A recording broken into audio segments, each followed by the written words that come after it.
고서 4장 1절부터 10절까지 말씀을 가지고 싸움이 어디로부터 다툼이 어디로부터 나느냐라는 제목으로 잠시 하나님 말씀을 증거하도록 하겠습니다.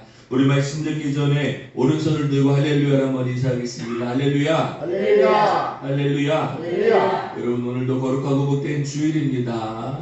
하나님의 은혜와 또 주님의 귀한 말씀이 저와 여러분들 안에 충만하게 채워질 수 있기를 주님의 이름으로 간절히 부탁을 드리겠습니다. 네.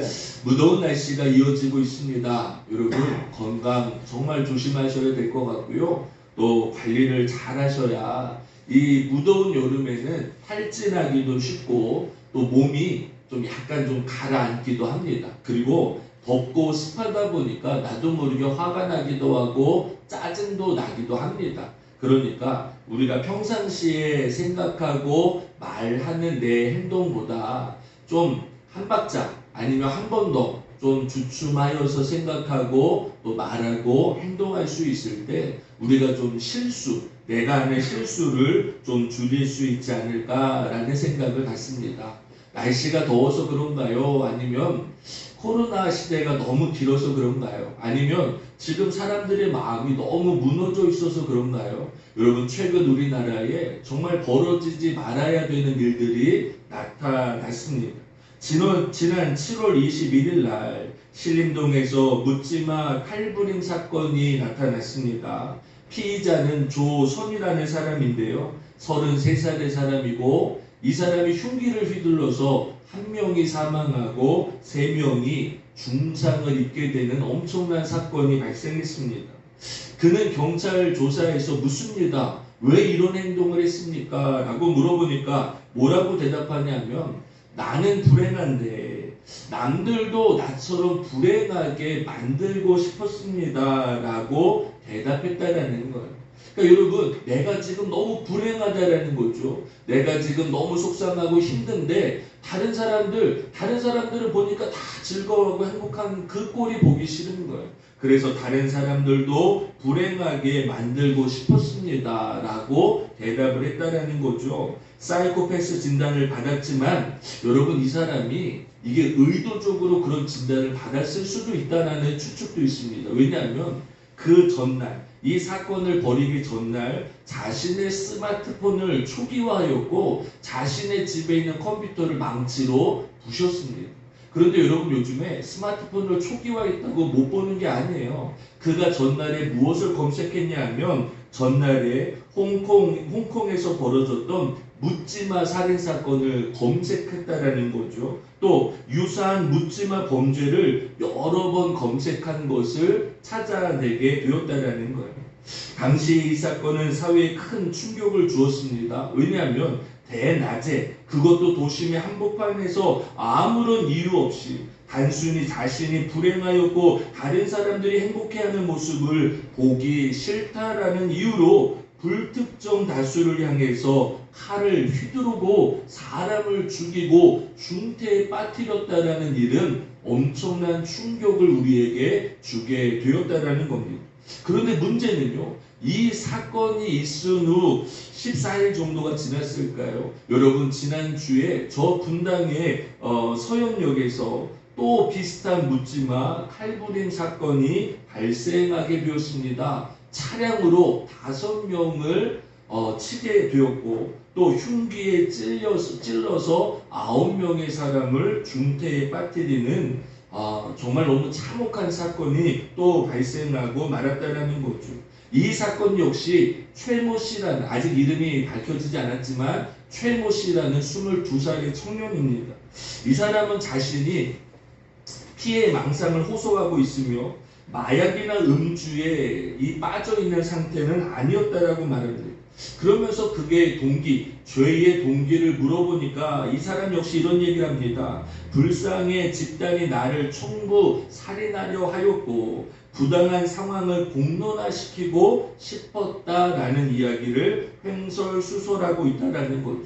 그러니까 이 사람 역시 정신이 온전하지 않고 말하는 것도 똑바르지 않고, 그런데 문제는 뭐냐면 마약에 취한 것도 아니고 음주 상태도 아니었고 멀쩡한 정신으로 이렇게 14명이나 되는 많은 사람들을 죽이려 한 거죠. 그러니까 지금 중태에 빠진 건 너무 감사하고 다행인데, 이 청년이 칼을 휘둘렀을 때는 그 사람들을 다 죽이겠다라는 생각으로 그런 사건을 벌이게 되었다라는 거예요. 이 사건이 끝나지 않았습니다. 이 사건 이후에 한 남성이 학교를 찾아가 스승을 흉기로 찌르는 사건이 벌어졌고, 같은 날 고속버스 터미널 지하상가에서 흉기를 소지한 사람이 체포되기도 했습니다.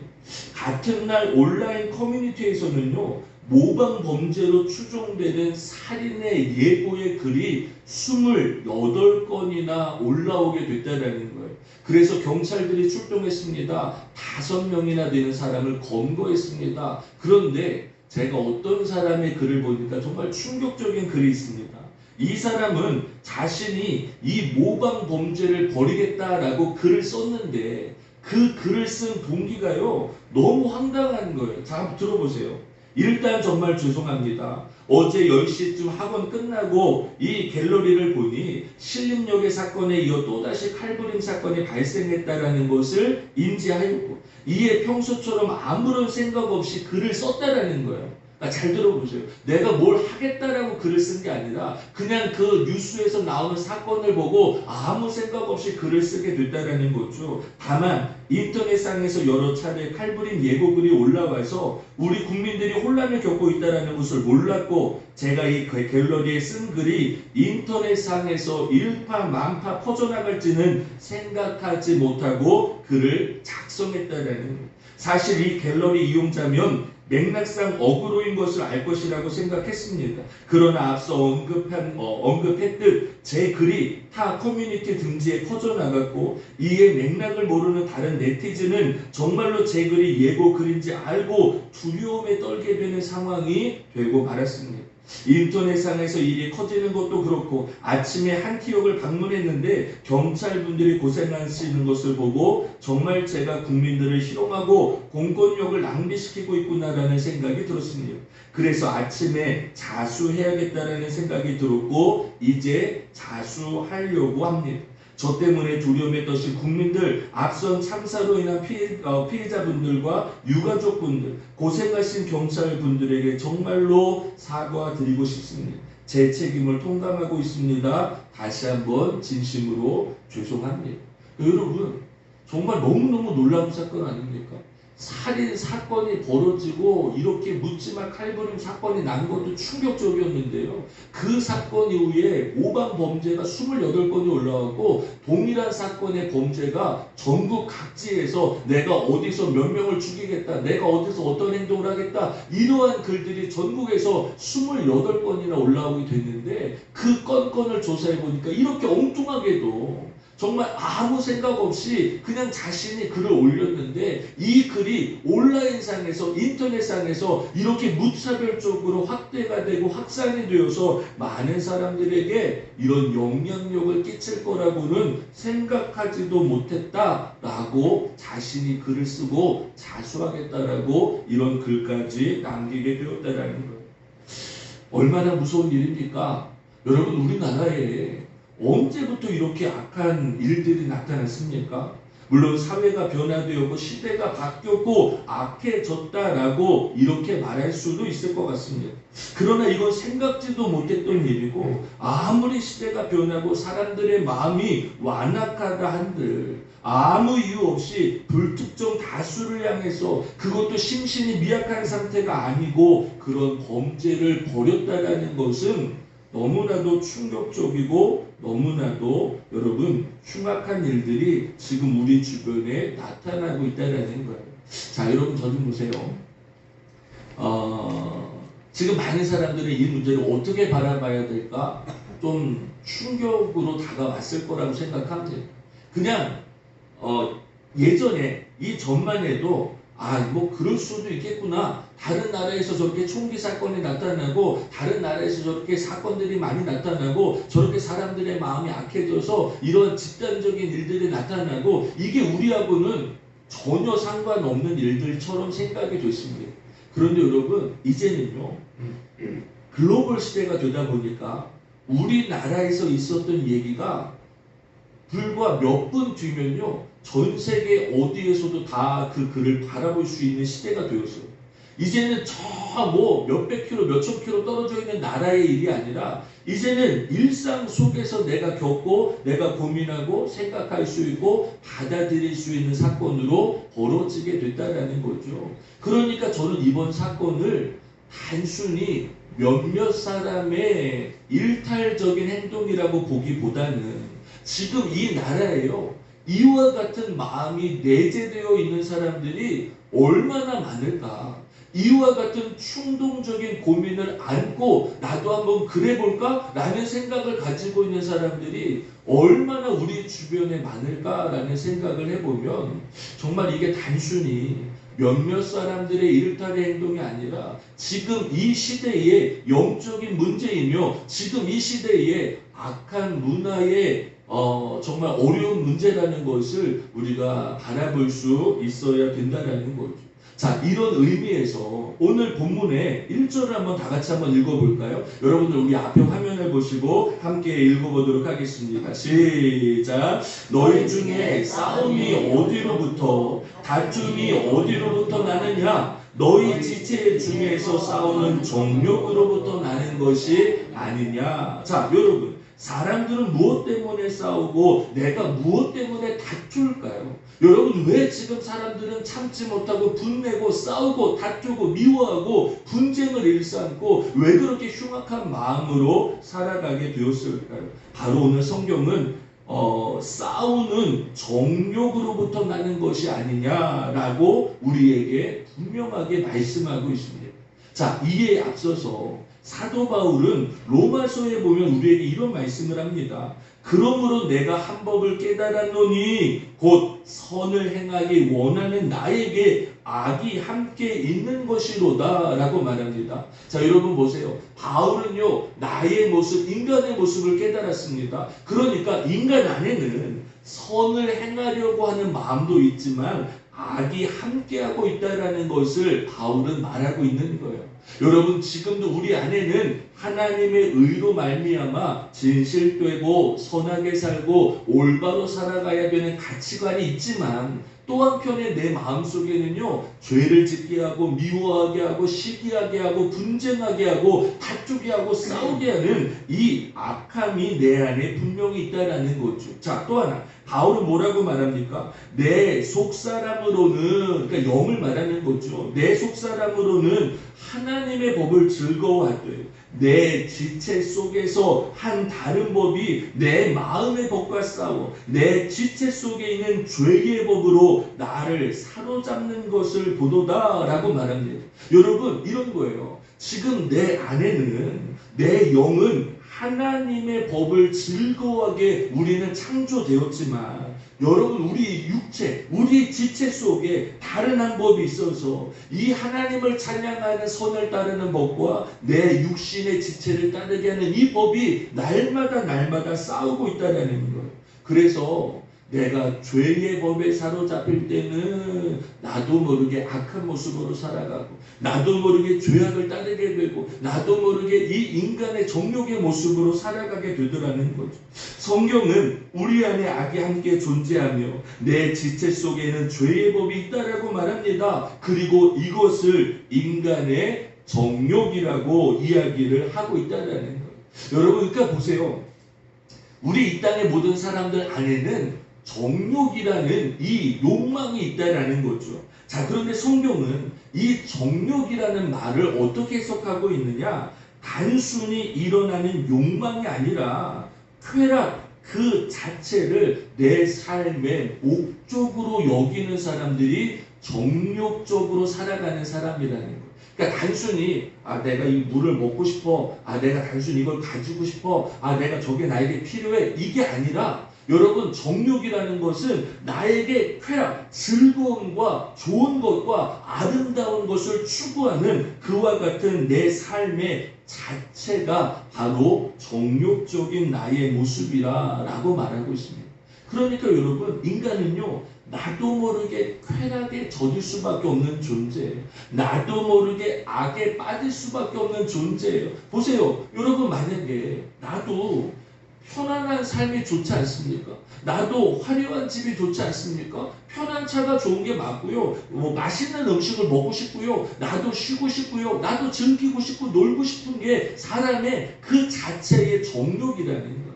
그러니까 에이, 저 사람 나빠, 저 사람 못됐어, 이게 아니라 이 땅을 살아가는 모든 사람들은 그 정욕에 이끌려 살아갈 수밖에 없는 연약한 존재임을 오늘 성경은 우리에게 말씀하고 있다는 거죠. 자, 그렇다면 이 정욕과 쾌락적인 인간의 모습을 성경은요 적나라하게 우리에게 말하고 있는데, 이와 같은 정욕과 쾌락의 모습을 뭐라고 말합니까? 한번 다 같이 한번 읽어볼까요? 시작.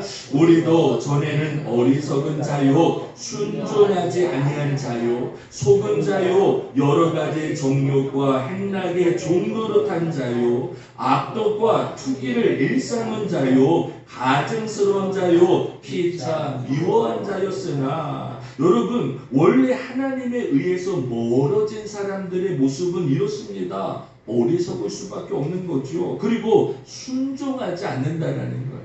여러분, 요즘 우리 MZ 세대라고 말하잖아요. 요즘 우리 젊은 사람들이 어른들, 기성세대들의 반대해서 내 생각과 내 뜻을 밝히는 것을 떳떳하고 멋있다라고 말합니다. 물론 그 자체는 떳떳하고 멋있고 당당할 수 있습니다.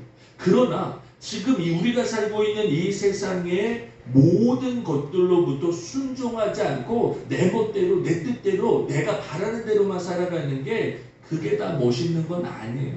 그게 다 올바르다라는 것도 아니에요. 우리가 사회 규범 안에서 떳떳해야죠. 내가 살아가고 있는 질서 안에서 당당해야죠. 내가 순종하고 섬기고 따라야 되는 법 아래에서 내가 멋있고 당당하고 떳떳하다면 그것만큼 좋은 게 어디 있습니까? 그런데 요즘에 우리 젊은 세대들은요, 법도 필요 없습니다. 질서도 필요 없습니다. 위아래 장유서도 필요 없습니다. 그냥 내 자신만을 위해 살아가고 내 자신만을 위해서 말하고 표현하는 것, 이게 멋스럽다라고 말하지만 이것은 잘못된 생각이라는 것을 우리가 잊지 말아야 됩니다. 여러분, 사람들은요 여러 가지 욕심과 행락의 종로로 살아가는 것이 바로 우리 사람의 욕망적인 모습이라는 거예요. 여러분, 요즘에 사람들이 얼마나 악독합니까? 그래서 여러분, 저는 그런 거 요즘 좀 많이, 여러분도 어떠세요? 요즘에 저는 옛날 사람들은요 그래도 정이 있었고요. 그래도 옛날 사람들은 뭔가 그래도 마음에 좀 나눔의 마음이 있었는데, 요즘 우리가 사회를 살아가다 보면 참 사람 자체가 나쁜 것 아닌가? 이런 생각할 때도 있잖아요. 그러니까 생각 자체가 나쁘고 삶 자체가 나쁘고 말과 행동 자체가 악독한 사람들이 정말 우리 사회 주변에 얼마나 많은지 몰라요. 투기를 일삼습니다. 그리고 가증스럽다라는 거. 여러분, 저는 이 가증스럽다라는 말은 그런 거죠. 겉으로는 뭐 화려하게 웃고 있지만 속으로 어떤 마음, 어떤 생각을 갖고 있는지 모르는 거예요. 그러니까 보세요. 지금 신림동의 사건의 조선이라는 청년과 또 지금 저 분당에서 나타났던 그 사건의 최모 씨라는 사람의 사진을 보셨습니까? 이 사람이 어떻게 그런 흉악한 범죄를 저지를 거라고 우리가 감히 생각했습니까? 아니에요. 그러니까 요즘은요, 우리 주변에서 있는 사람들이 겉으로는 다 괜찮아 보이고 안전해 보이고 그렇게 보이는데, 이 속으로 어떤 음흉한 마음, 어떤 죄악된 마음, 어떤 악한 것들을 품고 살아가는지 가증스러움 때문에 알 수가 없다라는 거예요. 미움이 가득하다라고 말합니다. 여러분, 사람들의 마음속에요 미움과 원망들이 얼마나 가득한 사람들이 많습니까? 이런 사람들이 함께하고 있는 사회와 집단에서 어떻게 다툼이 벌어지지 않습니까? 어떻게 싸움이 나타나지 않겠냐라는 거예요. 여러분, 당연하다라고 볼 수 있는 거죠. 이렇게 사람들의 욕망적인 모습 속에 사람들은 싸울 수밖에 없고 다툴 수밖에 없다라는 것. 자, 문제는 뭐냐면, 자, 오늘 본문 2절입니다. 다 같이 한번 읽겠습니다. 시작. 너희는 욕심을 내어도 얻지 못하여 살인하며 시기하여도 능히 취하지 못함으로 다투고 싸우는도다. 자, 여기 좀 보세요. 주님의 은총과 사랑, 은혜가 없는 사람들은요, 이렇게 악하니 싸울 수도 있고 다투기도 합니다. 그러나 문제는 이렇게 정욕과 욕심을 부려도 얻을 수 없는 것들이 있다 보니 나중에야, 결국에야 사람이 살인을 하게 되는 연약한 모습을 보일 수밖에 없다라는 거예요. 그러니까 너희는 욕심을 내어도 얻지 못하기 때문에 살인하며 시기하여도 능히 취하지 못하기 때문에 다투고 싸우는도다라고 성경은 오늘 우리에게 분명하게 말씀하고 있습니다. 여러분, 우발적인 살인이 있습니까? 아니요, 저는 우발적인 살인은 정말 적다라고 생각합니다. 사람들의 마음속에요, 나도 모르게 욕심을 내는 거예요. 아, 저게 너무 예뻐 보인다. 처음에는 예뻐 보이죠. 그런데 그 다음은 뭐라고 말합니까? 아, 저 예뻐 보이는 것이 내 것이 되었으면 좋겠다라고 생각합니다. 그런데 아무리 내가 욕심을 부리고 아무리 내가 욕망을 가져도 이 이쁜 것이 내 것이 되질 않는 거예요. 그러니까 어떻습니까? 내가 마음에 품어도 안 되고 욕심을 가져도 안 되고 얻으려고 가진 방법을 노력해도 안 되니까 나중에는 결국에 그 사람에게 있는 것을 빼앗아서 내 것을 만들고 싶은 거예요. 그런데 이것을 빼앗으려다 보니 결국에는 그 미워하는 마음이 다른 사람의 목숨을 해치고 살인까지 하게 되는 인간의 욕망으로 자라날 수밖에 없게 되더라는 거죠. 여러분, 성경은요, 이와 같은 인간의 욕망이 어떻게 인간을 달라지게 하는지 성경은 자세하게 우리에게 말씀하고 있습니다. 여러분, 사무엘하 11장에 보면 다윗은 아름다운 밧세바를 취하기 위해서 그의 남편이었던 우리아를 적진으로 보내게 됩니다. 우리아는 끝내 적진에서 죽임을 당하였고요. 다윗은 밧세바를 취하여 아내로 삼게 되었습니다. 여러분, 이게 무엇을 말합니까? 바로 인간의 욕심입니다. 정욕입니다. 다른 사람의 아름다운 아내를 취하기 위해서 그의 남편을 죽게 하였습니다. 여러분, 이게 인간의 욕망 아닙니까? 이것이 인간의 추악한 마음 아니겠습니까? 그런데 여러분, 하나님은 과연 이 인간의 추악한 마음을 뭐라고 어떻게 평가하셨을까가 궁금합니다. 사무엘하 11장 27절에 보니까 이렇게 말씀합니다. 그 장례를 마침에 다윗이 사람을 보내 그를 왕궁으로 데려오니 그가 그의 아내가 되어 그에게 아들을 낳으니라. 다윗이 행한 그 일이 여호와 보시기에 악하였더라 라고 말합니다. 여러분, 다윗은 충동적으로 밧세바를 보고 아름다움을 느꼈습니다. 그래서 이 밧세바를 내 여인으로 만들고 싶었습니다. 그런데 그 동기로, 그 만들려는 동기가 자신의 충실한 부하였던 우리아를 적진에서 죽게 하였다라는 거예요. 그러면 여러분, 사람이요, 얼마나 추악합니까? 얼마나 나쁩니까? 그런데 장례가 마치자마자 그 밧세바를 취하여서 아내를 삼습니다. 아들을 낳습니다. 그런데요, 여러분, 하나님이 그 모습을 바라보고 그 일이 여호와 보시기에 악하였더라 라고 말씀하십니다. 그리고 하나님은 나단 선지자를 통해서 뭐라고 말씀합니까? 이제 내가 나를 업신여기고 햇사람 우리아의 아내를 빼앗아 내 아내로 삼았은즉 칼이 내 집에서 영원토록 떠나지 아니하리라 라고 말씀합니다. 여러분, 하나님은 그것을 악하게만 보신 게 아니라 내가 나를 업신여겼다라는 거예요. 내가 분명히 있는데, 너가 지금 나를 믿고 있는데 너의 나를 믿는 믿음이 아니라 너의 인간의 정욕이 앞서서 나를 업신여겼기 때문에 내가 너에게 벌을 내려서 너의 집에 칼이 끊어지지 않겠다라고 말합니다. 여러분, 밧세바가 낳은 아들이 어떻게 됐습니까? 낳은 지 7일 만에 죽었습니다. 이 다윗이요, 그 아들을 살리고자 얼마나 기도했습니까? 그러나 아들은 죽고 말았습니다. 하나님의 말씀처럼 그의 집에 암논이라는 아들도 죽고 말았습니다. 여러분, 그의 집에 칼부림이 끊이지 않았습니다. 심지어 압살롬이라는 아들은 쿠데타를 벌이죠.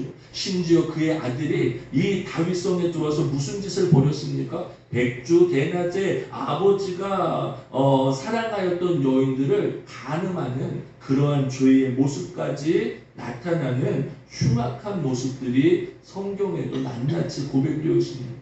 인간의 정욕이란 이렇게 무서운 거예요.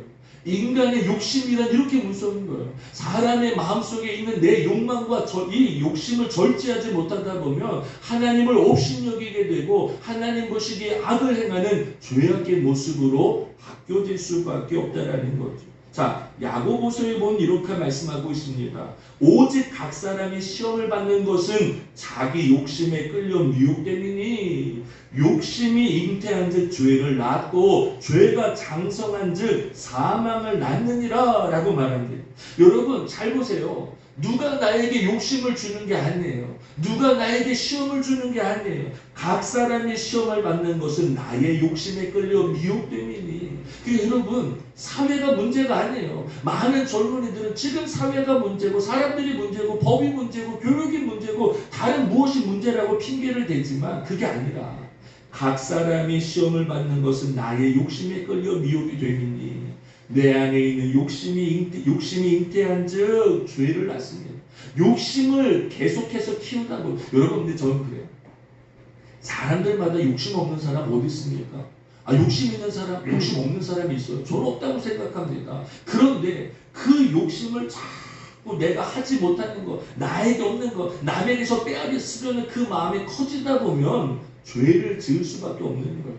죄 가운데 빠질 수밖에 없는 거예요. 그런데 처음에는요, 작은 죄도 무서워지다가 나중에는요, 거짓말하고 다른 사람을 해치고 다른 사람을 아프게 하고 다른 사람을 짓누르는 이 죄들이 점점점 눈덩이처럼 커지다 보면 그 죄가 장성하면 그 죄로 말미암아 내가 죽을 수밖에 없는 그런 고통과 아픔에 떨어질 수밖에 없음을 우리가 잊지 말아야 됩니다.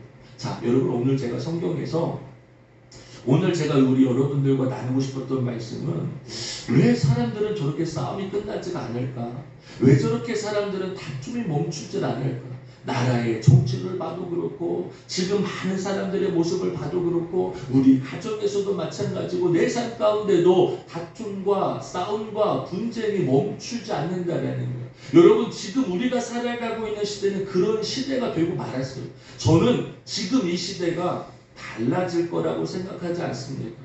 더 흉흉해지면 흉흉해지고 더 우리가 생각하지 못했던 범죄가 나타나면 나타났지 이거보다 더 이제는 안 그러겠다 이거보다 더 이제 낮아지겠다 그런 생각은 들지는 않습니다. 그렇다면 여러분 이렇게 죄악의 시대에 이렇게 싸움과 다툼이 많은 시대에 우리 믿음의 성도들은 나의 마음과 나의 삶을 우리 가정을 어떻게 지킬 수 있겠냐라는 거죠. 저는 다음에 세 가지를 통해서 말씀드리고 싶습니다. 첫 번째, 세상의 정욕에 이끌리지 않으려면 세상과 벗되지 말아야 된다라고 오늘 성경은 우리에게 분명하게 말씀하고 있습니다. 자, 우리 4절 말씀 다 같이 한번 읽어볼까요? 시작.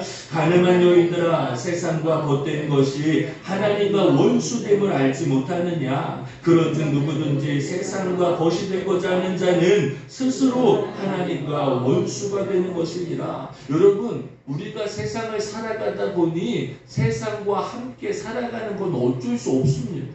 그런데 내가 세상의 친구가 되고자 내가 세상에서 좋은 것을 찾고자 애쓰지 말아야 된다는 거예요. 왜 그럴까요? 내가 세상으로 나아가다 보면 여러분 성경은 뭐라고 말합니까? 하나님과 원수가 된다라고 말합니다. 여러분 저는 이 말이 참 무서운 말인데 하나님과 원수가 된다라는 말을 다시 표현하면 아까 바울의 말을 힘입어 표현하면 우리 안에는 선을 따르게 하는 마음이 있고 내 안에는 여전히 악의 마음이 공존하고 있습니다. 그래서 이 악의 지체의 마음은 나를 죄의 법으로 이끌어 가려고 합니다. 그러니까 하나님과 원수가 된다는 것은 내 안에 선을 따르게 하는 마음이 소멸되어 간다는 거예요. 그러니까 내 마음이 내가 세상과 벗되고 세상 앞으로 나아가다 보면 나도 모르게 내 마음이 세상의 죄의 법을 따라가고 자연스럽게 그 세상의 법에 짓눌려 살아갈 수밖에 없는 연약한 모습이 될 수밖에 없는 거예요. 여러분, 나는 안전합니까? 여러분, 우리 가정은 괜찮습니까? 여러분, 지금 내 삶은 계속해서 평안하다고 생각합니까? 아니에요. 여러분, 나도 모르게 세상과 벗대고자 할 때에 내 안에 있는 하나님의 은혜, 하나님의 영, 하나님의 말씀이 떠나가 주님의 원수가 되어 살아갈 때에 아무도 자신할 사람 없습니다. 아무도 안전할 사람 없습니다. 여러분, 우리가 이 마지막 때에 이 다툼과 이 욕망, 정욕에 이끌려 살아가는 세대 속에 우리가 세상과 벗되지 않는 인생을 살아갈 수 있도록 주님 앞에 기도해야 될 줄로 믿습니다. 두 번째, 이 욕심과 정욕에 이끌리지 않으려면 겸손한 자가 되어서 하나님에게 복종할 수 있어야 된다라고 오늘 성경은 말씀하고 있습니다. 자, 오늘 본문의 6절과 7절입니다. 다 같이 한번 읽습니다. 시작. 그러나 더욱 큰 은혜를 주시나니 그러므로 일러스되 하나님이 교만한 자를 물리치시고 겸손한 자에게 은혜를 주신다 하였느니라. 그런즉 너희는 하나님께 복종할지어다. 마귀를 대적하라. 그리하면 너희를 피하리라. 아멘. 자, 여기 좀 보세요. 그러나 더욱 큰 은혜를 주시나니 하나님이 교만한 자를 물리치시고 겸손한 자에게 주님의 은혜를 더하신다는 거예요. 여러분, 저는 교만이라는 말이 참 어려운 말이라고 생각합니다. 여러분, 우리는 단순히 교만이 내가 잘난 척하고 내가 나만을 의지하고 내가 주님 앞에 내 삶을 맡기지 않는 게 교만하다라고만 생각하지만 그게 아니라 교만의 반대는 뭐예요? 겸손입니다. 여러분, 오늘 성경은 뭐라고 말합니까? 겸손한 자에게 하나님의 은혜를 더하신다는 거예요. 여러분, 다윗이 왜 밧세바를 아름답게 생각했을까요? 여러분, 성경에 보면 다윗은 그때에 싸우는 전쟁마다, 나가는 전쟁마다 백전백승했습니다. 그러니까 다윗이 어느 순간 이제는 내가 전쟁에 나가지 아니하고 군사만 보내도 얼마든지 성을 점령할 수 있다는 걸 압니다. 그러니까 다윗이 나도 모르게 내 믿음의 끈을 느슨하게 내려놓은 거죠. 그러니까 여러분, 사람은요, 아무리 믿음이 좋고 아무리 신령한 자랄지라도 죄 앞에 무너질 수 있고 넘어질 수 있는 존재가 바로 나 자신이라는 거예요. 그러니까 여러분, 저는 그렇게 생각합니다. 목회자라고 실수 안 합니까? 아니요, 실수합니다. 여러분, 아무리 10년, 20년, 40년, 50년 신앙생활해도 시험 안 듭니까? 아니요, 시험 듭니다. 아무리 대단한 업적을 가지고 있고 큰 신앙을 가지고 있어도 누구든지 교만해질 수 있고 누구든지 넘어질 수 있다는 거예요. 문제는 교만하다 보면 하나님의 은혜를 볼 수가 없다라는 거예요. 그러면 여러분, 어떻게 해야 될까요? 내가 겸손해질 때에, 하나님에게 복종할 때에, 하나님에게 순종할 때에 하나님은 우리에게 마귀를 대적할 수 있는 능력과 권세를 더하여 주실 줄로 믿습니다. 여러분, 마귀는 그냥 대적하는 게 아니에요. 내가 겸손하여서 하나님께 복종하여서 하나님 뜻에 따라 살아갈 때에 마귀를 대적하는 힘이 우리에게 임하게 될 줄로 믿습니다. 여러분, 오늘 성경에 보니까 뭐라고 말합니까? 마귀를 대적하라. 그리하면 너희를 피하리라. 여러분, 마귀는 지금도요, 우는 사자와도 같이 삼킬 자를 찾아 두루다니고 있습니다. 그런데 오늘 내가 모든 삶 가운데 하나님께 복종하고 하나님께 순종하고 믿음으로 살아가고 주님의 은혜 가운데 살아가는 자를 마귀는 피하여 간다라는 거예요.